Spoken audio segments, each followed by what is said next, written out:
누가복음 16장 18절 한 절 말씀만 보겠습니다.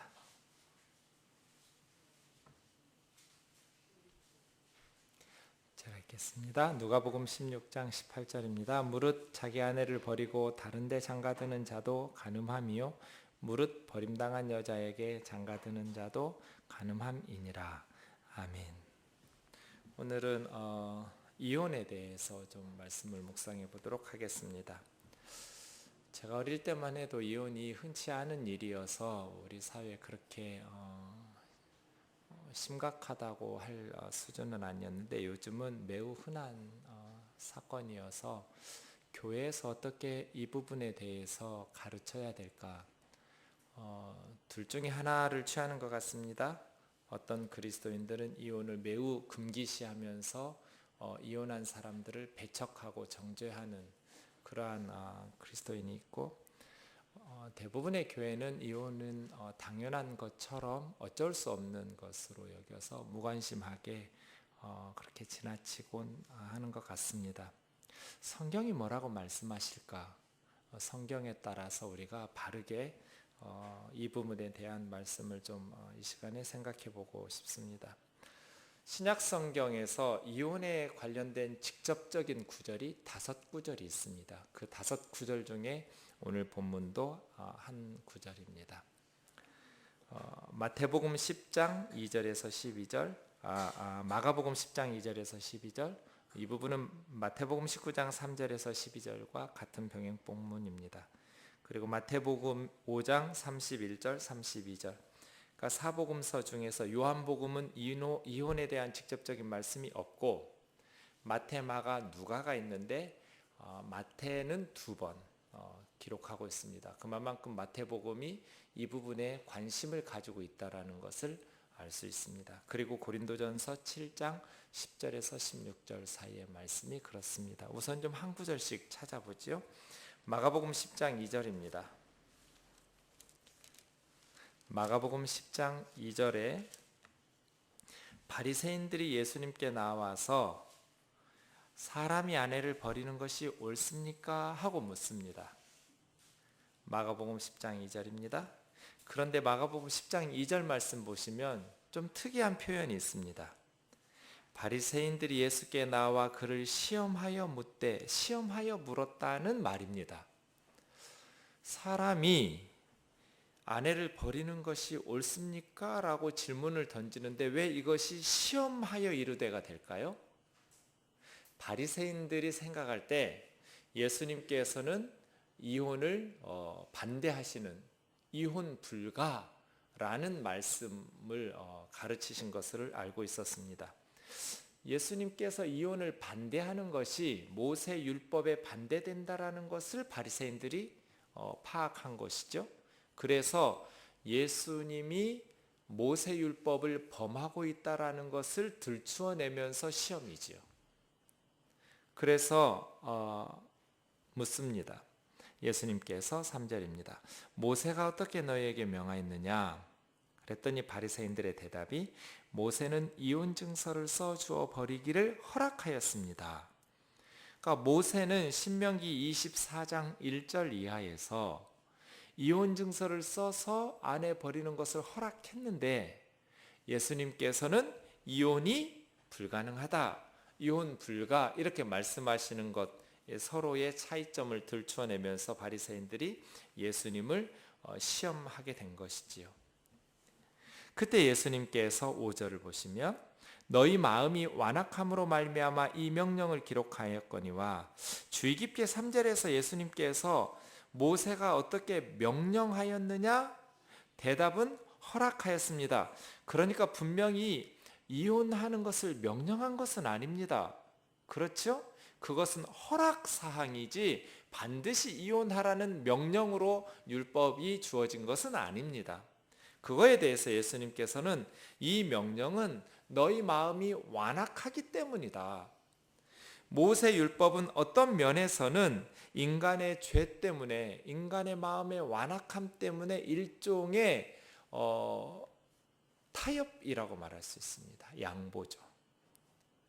그러니까 이 세상에 죄가 들어오지 않았다면, 인간의 마음이 완악해지지 않았다면 이혼과 같은 것들은 없었을 거예요. 죄가 들어오지 않았으면. 그러면서 예수님께서 대답하시는 것은 창세기 2장으로 갑니다. 창조 때 사람을 남자와 여자로 지으셨으니 이러므로 사람이 그 부모를 떠나서 그 둘이 한 몸이 될지라. 이러한즉 이제 둘이 아니요 한 몸이니. 하나님께서 창세기 2장에서 둘이 한 몸이라고 말씀하시면서 부부가 두 사람이 아니라 하나의 몸이라고 말씀하셨잖아요. 부모를 떠나서 아내와 하나가 되라. 그러니 하나님께서 짝지어 주신 것을 사람이 나누지 못할지니라. 하나님께서는 하나가 되게 하시는데 인간들이 죄성을 가지고 분리하는 것이다, 이렇게 말하는 것이죠. 그런데 이 부분 보시면 마가복음은 특별히 8장 31절에서부터 10장 45절까지가 제자도의 핵심 부분이거든요. 마가복음에는 두 부분의 논쟁 부분이 있습니다. 2장부터 3장 6절까지 2장 1절부터 논쟁이 시작됩니다. 여러 개의 논쟁들이 이어지는 본문들이 나오는데 이 부분을 논쟁의 내용인 것 같은데 논쟁 본문에 넣지 않고 제자도 본문, 예수님의 제자라면 어떻게 살아야 되는지에 대한 본문 속에 앞뒤 문맥을 보면 집어넣어 놨습니다. 그러니까 예수님께서 결혼은 제자됨의 헌신과 순종이 있어야 된다라고 강조하고 계시는 것입니다. 그러니까 예수님의 제자라면 모세 율법이 인간의 죄성 때문에 허락했던 이혼을 뛰어넘어서 원래 망가지기 이전의 창조의 하나님의 질서 속에 헌신하는 제자가 되어야 된다. 그것은 사람이 부모를 떠나 그 아내와 한 몸이 되는 것이다. 하나님께서 짝지어 주신 것을 사람들이 나눌 수 없을 것이다. 이렇게 바리새인들하고 논쟁을 끝내놓고 10절에서 12절 가면 집에 가서 제자들과 따로 모여서 다시 재교육을 더 첨부칩니다. 제자들이 물었습니다. 다시 이혼에 대한 말씀을 물으니까 누구든지 그 아내를 버리고 다른 데 장가드는 자는 본체에게 간음을 행하며 또 아내가 남편을 버리고 다른 데로 시집가면 간음을 행함이니라, 이렇게 말씀하십니다. 그러니까 아내가 있는데 그 아내를 버리고 다른 여자와 결혼하기 위해서 아내를 버리고 사별하거나 그러면 상관없지요. 아내가 살아있는데 그 아내를 버리고 다른 여자와 결혼하기 위해서 이혼하는 것은 그 본체에게 간음을 행하는 것이다. 간음죄다.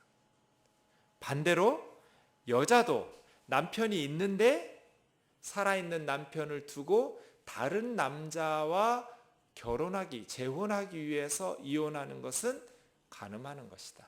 이렇게 말씀하고 있습니다. 이 말씀이 마가복음의 유일한 재혼과 이혼에 대한 말씀입니다. 마가복음에 의하면 예수님께서는 어떠한 경우에도 이혼할 수 없다, 이혼 불가를 선언하신 것입니다. 예수 그리스도의 제자, 하나님 나라의 백성이라면 모세 율법에서 허용된 것보다 더 높은 차원의 헌신과 가정, 배우자에 대한 희생이 있어야 된다라고 요구하고 계신 것입니다.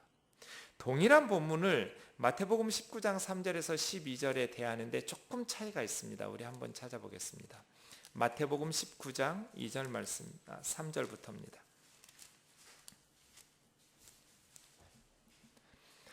마태복음 19장 3절에 보시면 바리새인들이 예수께 나와 그를 시험하여 이르되 사람이 어떤 이유가 있으면 그 안에 버리는 것이 옳습니까?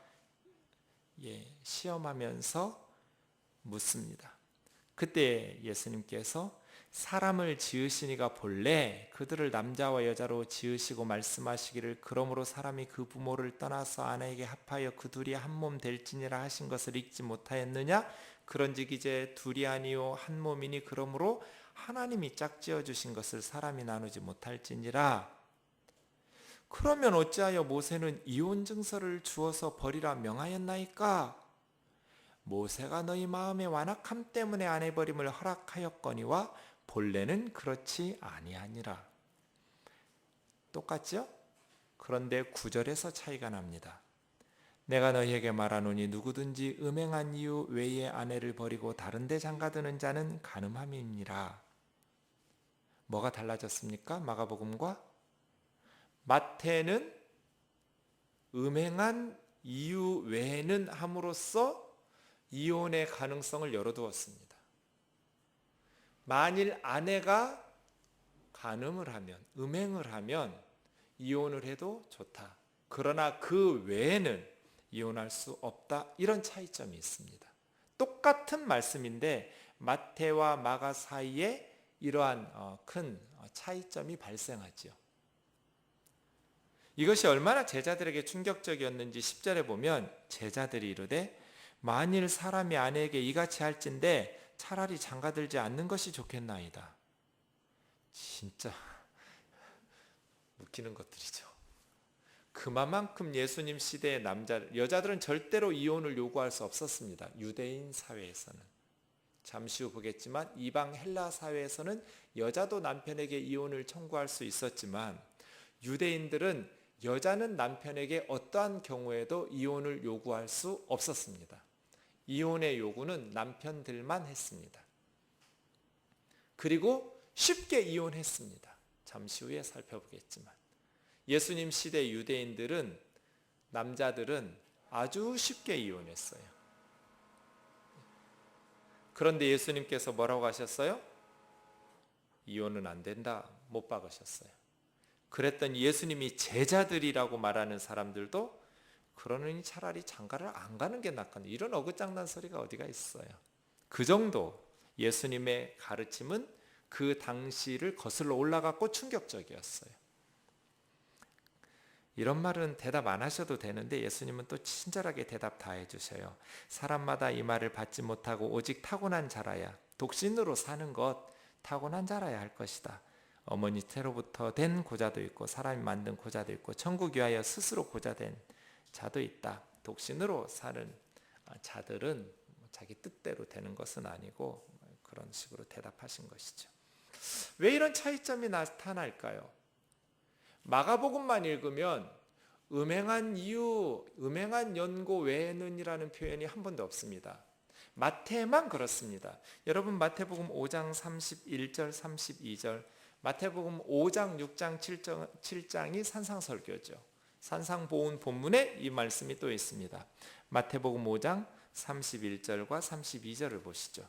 그러니까 마태만 2번 이혼에 대한 말씀을 전하는데 또 일러스되 누구든지 아내를 버리려거든 이혼 증서를 줄 것이라 하였으나 나는 너희에게 이르노니 누구든지 음행한 이유 없이 아내를 버리면 이는 그로 간음하게 하며 또 누구든지 버림받는 여자에게 장가드는 자도 간음함이니라 해서 마태는 2번 다 음행한 이유면 이혼이 반드시 이혼해라 아닙니다.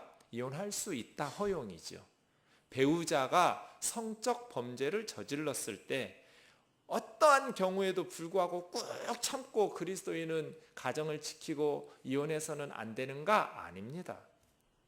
음행한 연고가 있을 때에도 막 너무 힘든데도 불구하고 지옥과 같은 그 삶을 반드시 사는 것이 예수님 뜻인가? 아니에요.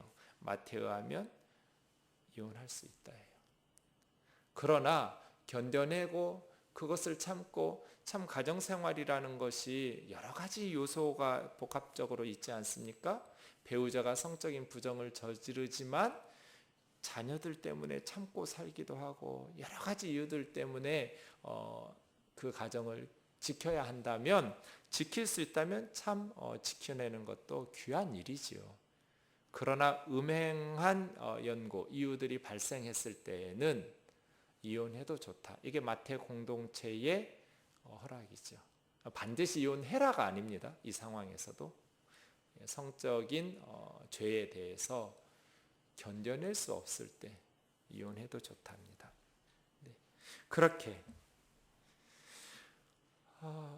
산상설교도 제자들에게 주시는 하나님의 백성의 삶의 원칙이죠. 하나님 나라 백성은 이러한 삶을 살아야 된다. 당시의 남자들이 왜 그러면 이혼을 했는가? 오늘 말씀 여러 번 반복된 곳에서 신명기 24장 1절 이하의 말씀이 계속 언급되니까 우리 신명기를 먼저 한번 찾아보겠습니다. 신명기 24장 1절부터 4절입니다. 구약성경 298페이지입니다. 사람이 아내를 맞이하여 데려온 후에 그에게 수치되는 일이 있음을 발견하고 그를 기뻐하지 아니하면 이혼 증서를 써서 그 손에 주고 그를 자기 집에서 내보낼 것이요 그 여자는 그 집에서 나가서 다른 사람의 아내가 되려니와 그 둘째 남편도 그를 미워하여 이혼 증서를 써서 그 손에 주고 그를 자기 집에서 내보냈거나 또 그를 아내로 맞이한 둘째 남편이 죽었다 하자 그 여자는 이미 몸을 더럽혔은즉 그를 내보낸 전 남편이 그를 다시 아내로 맞이하지 말지니 이 일은 여호와 앞에 가증한 것이라. 너는 내 하나님 여호와께서 내게 기업으로 주시는 땅을 범죄하게 하지 말지니라. 이 구절입니다. 모세 오경에서 이혼에 대한 말씀이 언급된 유일한 곳이 여기입니다. 사람이 아내를 맞이하여 데려왔습니다. 그런데 그에게 수치되는 일이, 아내에게 수치되는 일이 있음을 발견하고 기뻐하지 않으면 이혼 증서를 써서 내보냄으로써 다른 사람의 아내가 될 수 있도록 여자를 보호하는 측면의 법입니다. 그냥 쫓아내버리고 자기 아내처럼 걸쳐두고 나서 재혼하지도 못하도록 그렇게 하지 말고 이혼 증서를 써줌으로써 다른 남자에게 재혼할 수 있는 길을 열어주라. 이것이 모세율법의 취지입니다. 그런데 해석이 이 아내에게 수치되는 일이 무엇이냐 하는 점에 대한 해석이 있습니다. 수치되는 것에 대해서 당시 바리새파의 예수님 시대에 두 학파가 있었는데 주요 학파가 하나는 샴마이파가 있고 하나는 힐렐 학파가 있습니다. 샴마이파는 이 수치되는 일을 어떻게 해석했냐면 성적인 범죄로 한정해서 해석했습니다. 그러니 아내에게 이혼 증서를 써서 내보내는 상황은 한 가지죠.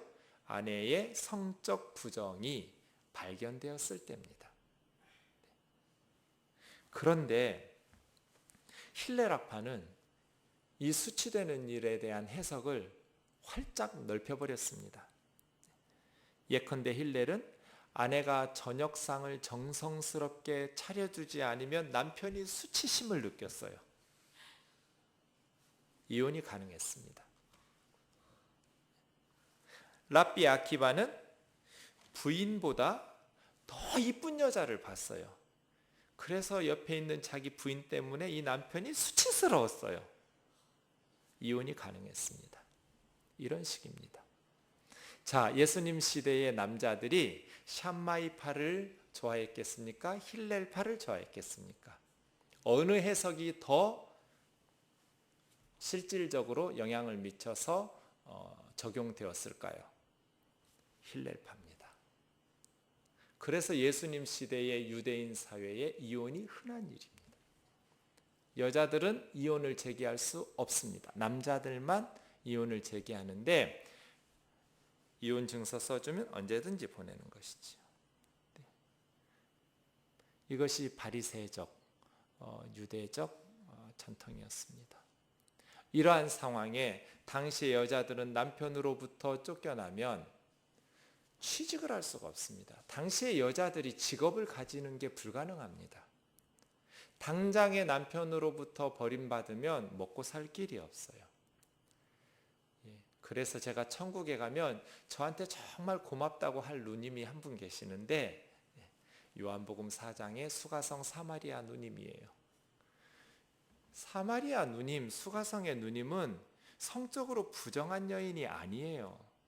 세상 욕심이 많아서 그렇게 남자들을 많이 둔 것도 아니죠. 유대든 사마리아든 여자는 먼저 이혼을 청구할 수 없었다는 사실을 기억하셔야 돼요. 그러면 이 누님은 남편들이 쫓아냈거나 예수님 시대의 남자들 보통 평균 연령 40이 안 됐어요. 수명이. 일찍 죽으면 여자가 혼자 살 가능성이 별로 없는, 그래서 계속 고아와 과부를 돌봐야 된다고 신약 성경에서 가르치는 거예요. 남편이 많은 유산을 물려주는 과부들은 그나마 괜찮았겠지만 여자들에게 글을 가르쳐 주지 않으니까 남편이 일찍 죽으면 법적인 재산 정리를 주로 서기관들, 말씀을 가르치는 서기관들, 율법 선생들한테 부탁했더니 글을 모르는 이 여자를 속여가지고 자기 앞으로 빼돌리고, 그래서 예수님께서 토하고 싶은 거죠. 이 바리새인과 서기관들 보면 겉으로는 매우 거룩한 척, 경건한 척 하면서 고아와 과부의 재산을 빼돌리고 고아와 과부의 재산을 자기들의 것으로 집어삼켰다고 그래서 얼마나 예수님이 화가 나셨으면 그렇게 사랑이 많으신 분이 저도 하지 않는 욕을 했겠어요. 바리새인과 서기관들에게 뱀새끼들이라고. 독사의 자식이 뱀새끼지 뭐예요. 이 뱀새끼, 이 개보다 뱀이 더 나쁘잖아요. 저는 개새끼라고는 해도 뱀새끼라고는 잘 안 하거든요. 욕을 바꿔야겠어요. 예수님 본받아서. 이 뱀자식들아. 여러분 생각해 보세요. 어떤 과부가 남편 일찍 잃었어요. 유대 여자들한테 글을 안 가르쳐요. 율법도 안 가르쳐줘요. 그럼 어떻게 법적인 재산 정리해요? 말씀 가르쳐주는, 지금으로 하면 교회의 목사님이나 장로님한테 부탁하지 않았겠어요? 그랬더니 이 하나님 잘 섬긴다는 것들이 빼돌리는 거예요. 자기 앞으로. 이 불쌍한 고아와 과부들의 재산을 삼키는 거예요. 그 모습을 보면서 예수님께서 겉으로는 경건하고 거룩한 척 기도하고 설교하고 있는 것들 보면 토하고 싶지 않겠어요? 여자들이 그랬어요. 직업을 가질 수 없어요. 그러니 쉽게 죄의 유혹에 빠지는 것이 몸을 파는 것이죠. 지금하고는 상황이 다릅니다. 지금이야 얼마든지 직업을 가지고 여성들도 일하실 수 있기 때문에 경제적인 어려움이 크게 많지 않지만 예수님 시대는 다릅니다. 그러니 바리새인들이 그렇게 율법을 철두철미하게 지킨다고 말하면서 하나님의 말씀에 원래 어디로 가야 돼요? 창세기 2장으로 가야 하잖아요. 그죠? 그것이 결혼에 대한 하나님의 원래 창조의 질서 아니겠어요? 사람이 부모를 떠나 아내와 합하여 한 몸 되라. 이것이 하나님의 창조 질서잖아요. 그리고 모세는 그 시대의 완악함, 인간들이 죄가 세상에 들어오고 선악과 사건, 창세기 2장의 그 완벽했던 것들이 깨어져 버리고 죄가 들어오니까 인간들의 마음이 완악해진 것 때문에 여성들에 대한 인권을 보호하기 위해서 심지어 성적인 부정이 있고 그렇게 수치되는 일이 발견되었음에도 불구하고 그냥 내쫓아내지 말고 이혼 증서를 써서 다른 남자에게 재혼할 길을 열어주라고 했던 이 법을 밥 정성스럽게 안 차려줬다고 이혼하고, 다른 여자, 더 이쁜 여자 보았다고 수치스럽다고 이혼하고, 이렇게 뻔뻔하게 이것을 규정해서 내쫓아버린, 그렇게 쫓김받지 않기 위해서 여자들은 노예가 되지 않았겠어요? 남편의 눈치 보면서, 마음 졸이면서. 이게 뭐예요? 이러한 부분들에 대해서 예수님께서 명토 박는 거예요. 이혼 불가. 그랬더니 예수님 제자들은 그럼 장가들지 않는 게 좋겠네요. 언제 장가들지 말라고 그랬어요. 그렇게 엉뚱한 소리들을 해대는 거예요. 자, 그러면 우리 한 구절 더 있습니다. 고린도전서 7장 10절에서 16절입니다. 마태, 마가, 누가복음보다 고린도전서가 더 일찍 쓰였습니다. 바울은 복음서와는 또 다른 이야기를 합니다. 고린도전서 7장 1절 말씀부터 보시면 여러 가지 말들을 하는데 그 과정 속에서 10절을 보십시오. 결혼한 자들에게 내가 명하노니, 명하는 자는 내가 아니라 주님이시다. 예수님의 명령이다.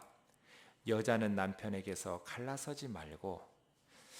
예수님 시대에는, 이 바울 시대에도 별거라는 제도가 없었습니다. 그러니 여기 갈라선다라는 말은 이혼이란 뜻입니다. 별거가 아닙니다. 여자는 남편에게서 갈라서지 말고 만일 갈라섰으면 그대로 지내든지 다시 그 남편과 화합하든지 하라. 남편도 아내를 버리지 마라. 예. 그러니까 여기는 좀 다르죠. 고린도는 이방인이에요. 유대 이스라엘 나라가 아니에요. 그리스예요. 아가야 지방이죠. 그러니까 여자들도 남편에게서 갈라설 수 있는, 여성들도 이혼을 요청할 수 있는 권리가 있었어요. 당시 헬라 사회에서는. 유대 사회와 좀 이것이 다른 점이에요. 그 다음 11절, 남편도 아내를 버리지 마라.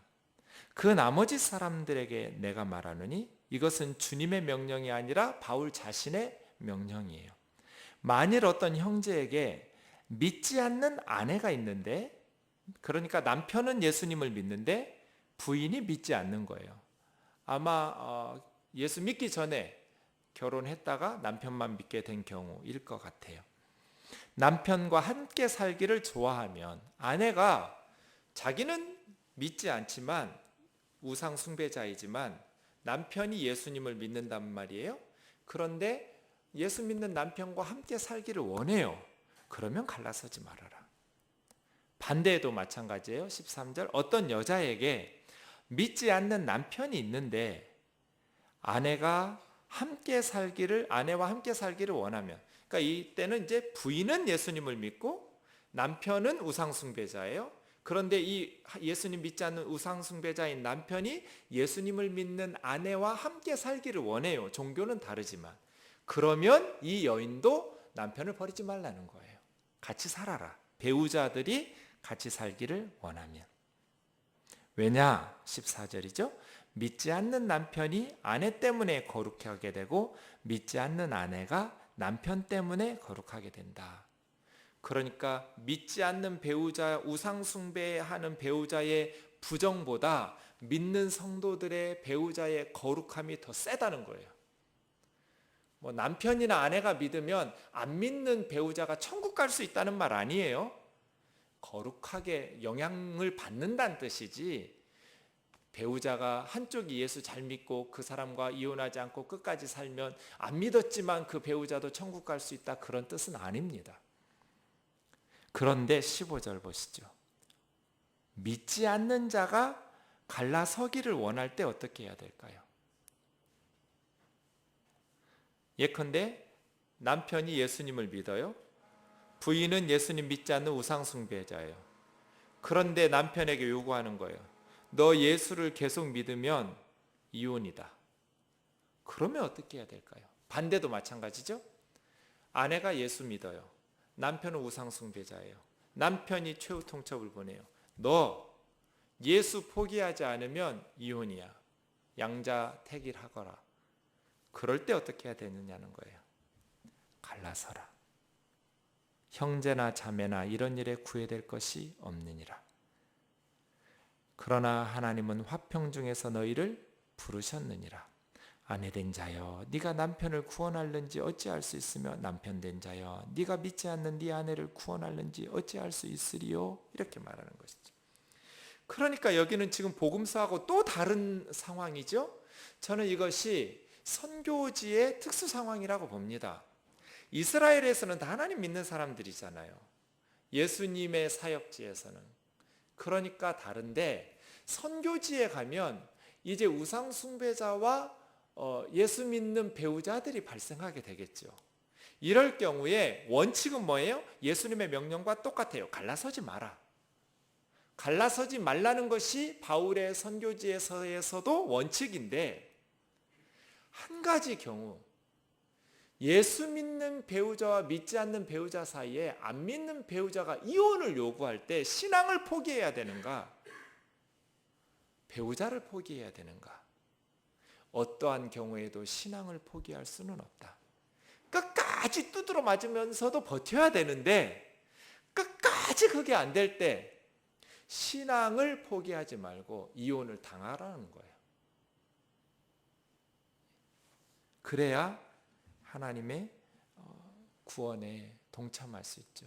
내가 할 때까지 했는데 어쩔 수 없이 배우자 때문에 믿음을 버렸으니 그 믿음 버림에 대해서는 하나님께서 이해해 주시고 용서해 주시는 것은 아니죠. 이것이 이 5구절이 신약 성경의 이혼과 재혼에 대한 직접적인 구절이에요. 그럼 다른 성경 구절들은 어떤 내용들이 있는가 2구절만 좀 보기를 원하는데, 말라기 2장 16절 말씀해 보시면 이스라엘 하나님 여호와가 이르노니 나는 이혼하는 것과 옷으로 학대를 가리는 자를 미워하노라 그랬어요. 하나님께서는 이혼하는 것 미워하고 싫어하시죠. 틀림없죠. 히브리서 13장 4절 모든 사람은 혼인을 귀히 여기고 침소를 더럽히지 않게 하라. 음행하는 자들과 간음하는 자들은 하나님이 심판하시리라 그랬어요. 이제 오늘 본문 누가복음 16장 18절로 와서 결론을 짓겠습니다.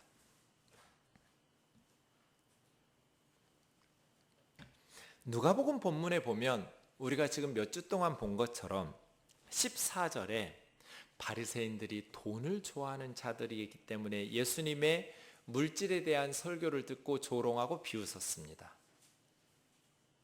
돈에 대한 집착, 바리새인들. 그에 대한 말씀들을 쭉 하시면서 18절에 여자에 대한 집착, 성적 쾌락에 대한 집착, 문맥상 그렇습니다. 우리가 2가지 죄 짓는 이유가 돈에 대한 집착과 성적인 쾌락에 대한 집착에 있습니다. 왜 유대인들이 아내를 버리겠어요? 다시 결혼하려면 돈도 들어야 되고 또 적응하고 살려면 그거 귀찮아서도 쉽지 않아요? 네, 참 불편할 것들이 많을 텐데 왜 이혼하겠어요? 유대인들이 여자에 대한 집착. 여성들은 이혼을 요청할 수 없기 때문에 그렇죠. 가정을 끝까지 책임지지 않으려는 그러한 무책임한 남편들, 여자라면 사죽을 못 쓰는 남자들, 돈이라면 사죽을 못 쓰는 인간들, 여자라면 사죽을 못 쓰는 남자들, 그러한 사회 속에서 돈이면 뭐든지 할 수 있다는 생각을 가진 그러한 우리 사회, 그리고 그 돈을 위해서 스스로 몸을 팔고 간음을 권하는 그러한 것이 남자다움이라고 떠벌리면서 살아가는 이 타락한 사회 속에서 우리 그리스도인들은 어떻게 살아야 되는가? 말씀을 보면 우선 예수님의 생각이 제자도에서 나왔다는 것을 우리가 기억한다면, 예수님이 만드신 교회는 세상의 소금과 빛과 같은 존재여야 되는데 세상의 율법을 많이 안다는 바리새인들조차 저렇게 무책임하게 쾌락의 노예가 되어 살지라도 나의 제자들인 예수 공동체인 교회는 세상의 빛과 소금, 산 위에 높이 든 도시, 산 위의 폴리스로서 결혼 생활에 대해서 모범이 돼야 된다, 이렇게 말씀하고 있습니다. 결혼은 제자도의 헌신을 요구합니다. 결혼한다라는 것은 십자가를 짊어지기로 결정하는 것입니다. 좋은 배우자의 관계, 좋은 부부는 세상에서 그 무엇과도 비교할 수 없을 만큼 가장 인생에 좋은 선물이죠. 그런데 시간이 흐르면서 배우자의 관계가 사랑의 사귐이 깊이 발전해 가면서 정말 좋은 남편과 아내로서의 관계를 맺는 일들은 참 쉽지 않다는 것을 가르쳐 줍니다. 부부의 행복을 만들어 주는 것은 장미꽃이 아닙니다. 그래서 저는 결혼식장에 꽃을 다 걷어치우고 싶어요. 주례할 때마다. 그리고 거기다 다 십자가를 세워놓고 싶어요. 결혼이란 이 꽃으로 행복을 살 수 없는 거다. 십자가를 지는 거다. 희생이다.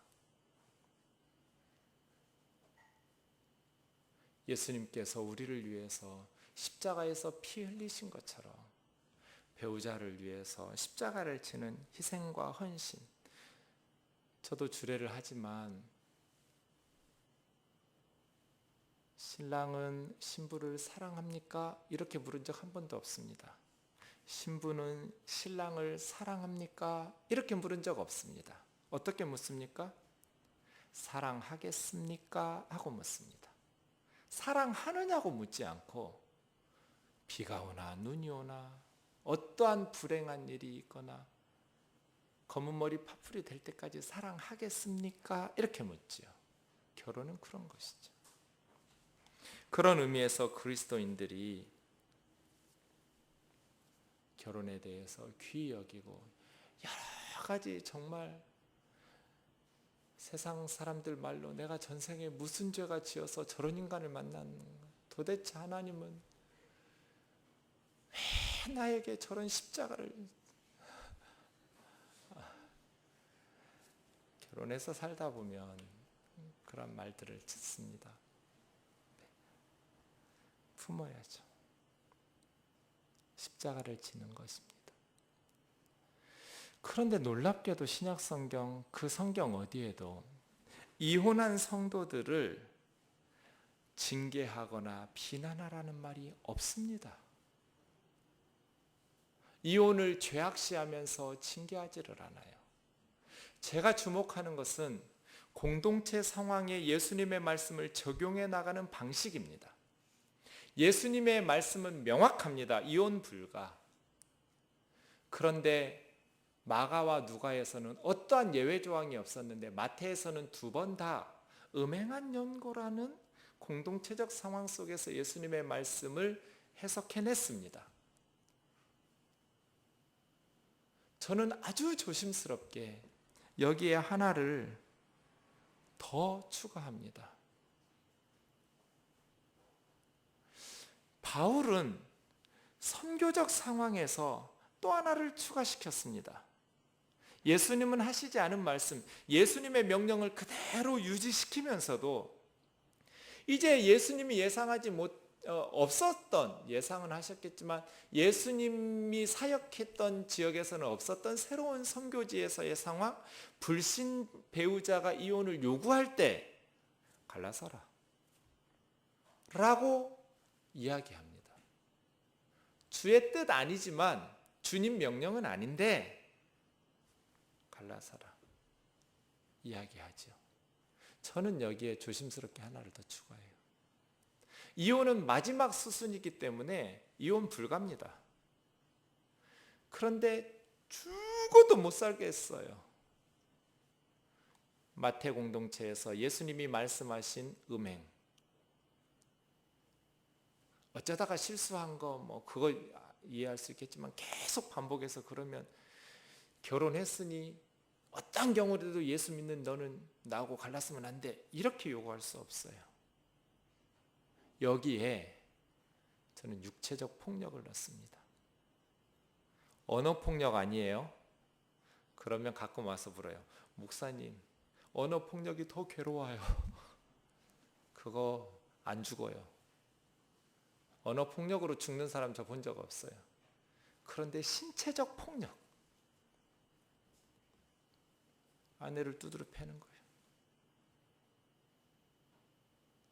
그런데 인간으로서의 자존심뿐 아니라 생명의 위협을 느낄 만큼 너무 맞고 사는, 그러면 이혼해라가 아니라 마태에서 예수님께서 말씀하신 것처럼 이혼할 수 있다.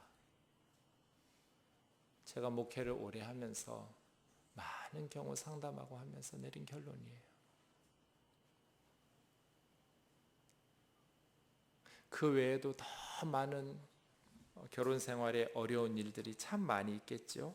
그럼에도 불구하고 하나님께서 우리에게 주신 하나님의 말씀, 예수 그리스도의 십자가를 지고 예수님의 제자된 우리들이 하나님께서 짝지어 주신 것을 소중히 여기고 그것을 지켜나가기 위해서 희생하고 헌신하고 참고 눈물로 기도하고 기다리고 하나님 앞에 울부짖고 그러한 많은 노력들이 병행되어야 되고, 말씀드린 것처럼 이혼한 성도들을 징계하라, 어떠한 그러한 정죄하는 내용들이 없으니 교회에서는 그들을 배척하고 무시하고 정죄하지 말고 품어서 오죽하면 이혼했겠어요. 그러니 그들을 위로해주고 품어주고, 그리고 제발 묻지 마세요. 새로운 성도 오면 부인은 왜 안 와요? 남편은 어디 있어요? 묻지 말고 친해지면 본인이 알아서 얘기를 먼저 꺼낼 거거든요. 그러면 듣고 나서 또 그 집사님 이혼했대, 그분 남편이 이렇대, 말 옮기지 말고 가슴속 깊이 품고 기도해주고 위로해주고, 그게 예수 공동체. 이것이 성경에서 우리에게 가르쳐주는 제자도의 근본이라고 저는 믿습니다. 많습니다. 우리 사회에서 많은 가정들이 어려움을 당하고 있습니다. 그럴 때 우리는 예수님의 말씀과 같이 그리스도인 가정은 이혼을 해도 후회하고 안 해도 후회하거든요. 그건 마지막 과정이다. 그러니 끝까지 노력해라. 한 번 더 기도해보자. 한 번 더 하나님 앞에 신뢰함으로 참아보자. 그렇게 가정들을 회복시키기 위해서 노력하고, 그리고 도저히 안 돼서 육체적 폭력과 또 여러 가지 성적인 부정과 그러한 죄악들로 말미암아서 이혼한 형제 자매들은 우리가 불쌍히 여기고 또 사랑으로 품고 기도하면서, 그렇게 이혼 도장만 안 찍었지 우리도 늘 이혼을 저거 그냥 이혼해버려? 이런 생각들 하면서 제가 그렇다는 것이 아니라 말이 꼬였어요. 네, 그거 그렇게 교만하게 자랑할 거는 아니거든요. 그러니 우리가 품고 하나님 앞에서 참고 예수님의 제자답게 살아가는 공동체를 이루어야겠습니다. 기도하겠습니다. 사랑하는 하나님 아버지, 오늘은 이혼과 재혼에 대한 말씀들을 살펴보았습니다. 자기 아내를 버리고 다른 데 장가드는 것이 간음이라고 예수님께서는 바리새인들과 유대인들에게 분명하게 가르치셨습니다.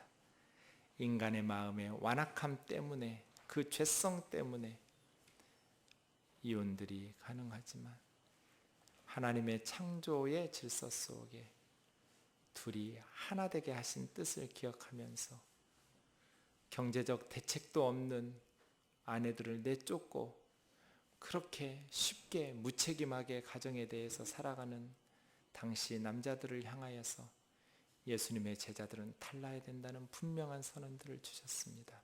하나님, 우리 시대에 예수님의 교훈을 다시 명심하면서 구체적인 가정에 적용시켜가면서 믿는 그리스도인의 가정들이 예수 그리스도 안에서 날마다 행복하게 기쁨 넘치며 감사가 넘치는 그러한 헌신과 희생 속에 사랑의 사귐의 발전을 이루어가게 도와주옵소서.